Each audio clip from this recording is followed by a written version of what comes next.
The best way to get all your groups into your FMYI site is to import your book of business. As a DSC or an agent, you should be able to download that. I'm going to bring up a mock one I have here. So before you go about importing, you need to get the spreadsheet ready for FMYI. Since this is prepared by Aflac, it's not ready to be imported into an FMYI site.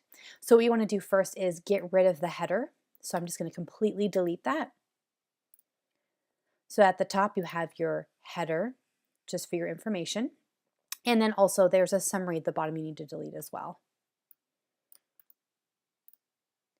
Basically what you want to end up with is only information that you want into the site. So if you even think that there are some columns of information you don't want included, just completely delete them. Then, because there's special formatting in Book of Businesses that does not work with database importing, you want to save this as a CSV file. It's not exactly required, but it's just a recommendation. So you just come up here and you click Save As and choose CSV. So what you'll need to do to be able to open it up in the new format, I'm just going to close it, click Save, and then open it up again. So you'll see that you end up with just kind of a more clean spreadsheet. And because the special formatting still is here, you do need to delete these extra columns. These were merged in the regular file, so I just completely delete them. So you just want a nice clean, just straight across information. And there shouldn't be any more. There should be one more here, I think, and then there shouldn't be any more. So you'll see how it's very clean, very straight across, and you don't want any stray cells. So for instance, an example is maybe accidentally some information is put in way over here, you know. It won't, the system will be really confused and not know what that is. So you just want to make sure you just have a solid square of information. And just one more, look down here, and that's it. So I'm going to go ahead and save this to my computer, and then I'm going to go back to the FMYI site. So on the left-hand side under Tools, you're going to click Import. You want to choose Import a Spreadsheet. Click Choose File to find it on your desktop here or wherever you saved it. It's going to go to Prospects and Groups for you, and you want to leave it at private so that only you can see your information and no one else, unless of course it's your DSC. So this is the section that can look a little scary at first, but this is the mapping column section. This is where you tell the system, for instance, you tell them where to put each column of information. The system guesses as best as it can. It's very literal, but since not everyone wants to import their information the same way, it wants to make sure it does it right. So our system is set up to automatically choose do nothing on columns that you probably don't need to import, like for instance your SSC, writing number, and name is not necessary. This is based on input from other coordinators and associates. But I'm going to go down here and show like how it mostly maps things for you, but it's good to give it a once over. You only have to do this once. It will save your mapping choices this time around. But things to look out for is if you see this in red, no default mapping found, it's not, don't be alarmed. It just means that the system's not sure where to put it, so it wants to call your attention so that you're able to put it in the right place. So CIT writing number. So on this drop-down bar, you'll notice this is what it is in your spreadsheet. This is the column header, and then the drop-down bar is where you're going to place it in the site. So you see we normally don't have a CIT section.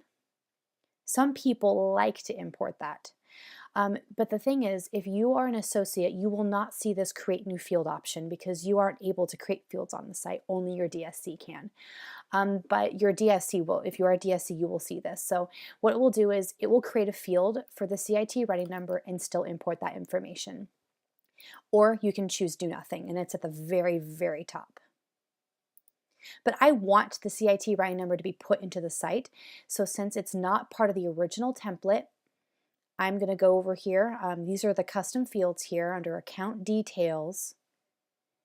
And I'm going to go down here. I'm going to choose, it was already on this before, Create New Field. It's very convenient. It already puts it in there for you. Scrolling down, I want to make sure that it goes in, the servicing agent right number goes in, and then there's the servicing associate name. If you're an associate importing your own book of business, you don't necessarily need to worry about this section because it's all going to be assigned to you. But you as a DSC need to make sure that this is assigned to owner, and this is an original assigned associate. Again, this will already do it for you. But what this does is this will assign ownership to each group on the spreadsheet so that you don't need to go in and then make sure your associates have access to their things. And then it's good to keep track of the original assigned associate. Again, you don't have to do it this way. You can choose remove, and you can choose add another to assign the information to another place, but these are just suggestions. And then there is even an original serving associate writing number, but I don't really want that, so I'm going to choose do nothing. And we're going to go down here all the way and see how there are a lot of things here that I just want to choose nothing on. See, not a lot of, you can do broker if you want, but I don't want to. Account number is very important. You want it to show up at the top of every Workspaces page, so you want name part 2. It shows up at the very top. That just means it's going to have the account name, comma, and then the account number. And then you can also put it in the account details so that it's part of the database section of the site. It's good to have it in 2 places because it's definitely not something you want to lose. Account name, you want to make sure you choose name at the top because it will be the page name. It'll show up at the very top of every workspace. Account status, this is where you can choose a field. Maybe I know on the spreadsheet, it's good to have that up here if you're not familiar with all of the headers. See, account status is the number. Not a lot of people import this, so I'm actually just going to choose do nothing. Account type, these are all things that you can either choose to put into the site, but a lot of things are not absolutely necessary. So I'm just going to quickly do nothing, all of these. Scrolling down, these are where you want your contact information. So payroll is main contact, and it already puts it under address 2 for you because this is the one that is payroll. So you want it the second contact. The most important one you want to show up on top, the principal. So this is under address. So you'll notice as you import, you can import 2 types of contact information. So again, these already put these in here for you. But just so you know, address 2, main contact, address 1. You can make sure that these place this. You want to make sure that your information is all placed together. For instance, you don't want to choose street 1 up here and then street 2 down here under address 2. They'll show up as 2 different contacts. So it's good to do a 1 over and make sure that everything is placed in the right section. So email address, you want to make sure it's address 1 because most likely this is the principal's email address. So everything else should be mapped for you, but if you change any of the columns or anything like that, it might end up not mapping everything. But these are the main things you want to search for.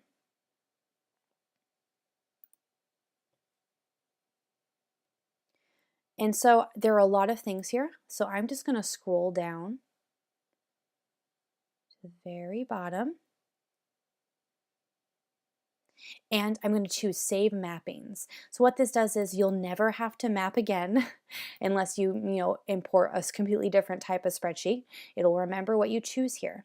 Then also, most importantly, the importer can prevent duplicate pages.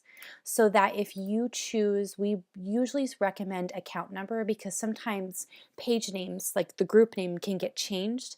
So if you choose account number, what the system is doing is it'll check the account numbers on the spreadsheet that you're importing and tell you if they already exist in the site. So I am going to click continue.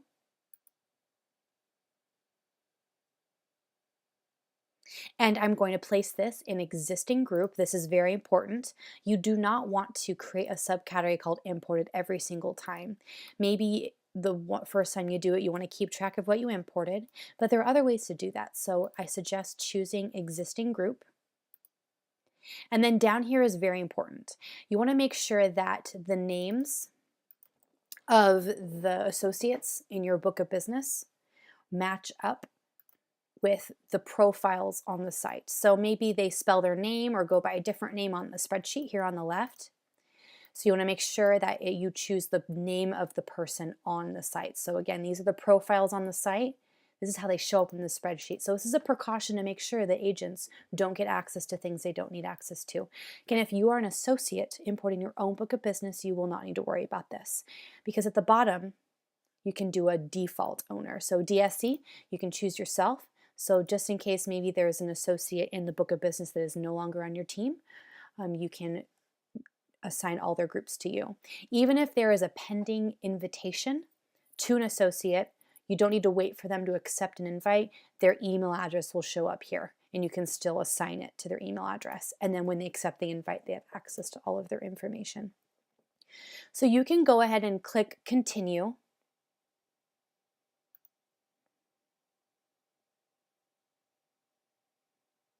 And if there were any duplicates, it would have shown you. So there weren't any duplicates, so it just lists, I just imported 153 pages, and it just showed them, have them pop up right here. So another aspect of importing is that you can update your site with your book of business every like 2 or 3 weeks, or every week if you want to do it that often. So this means that if you ever get any new groups, you can import your book of business and the site will update your information. So going back, I just click on import here, and you can see how it logs the importing. Agents, you will only see your own imports. You won't see anyone else's. Everything's still completely private. And then I'm going to click import a spreadsheet. So let's say I have my book of business and I want to update my information. So I'm going to choose the spreadsheet again. Leave everything as is and click continue. See how it automatically mapped all of the columns. So I don't have to do this mapping again. It just remembered everything I chose last time. So, and I want to make sure you choose account number and then click continue.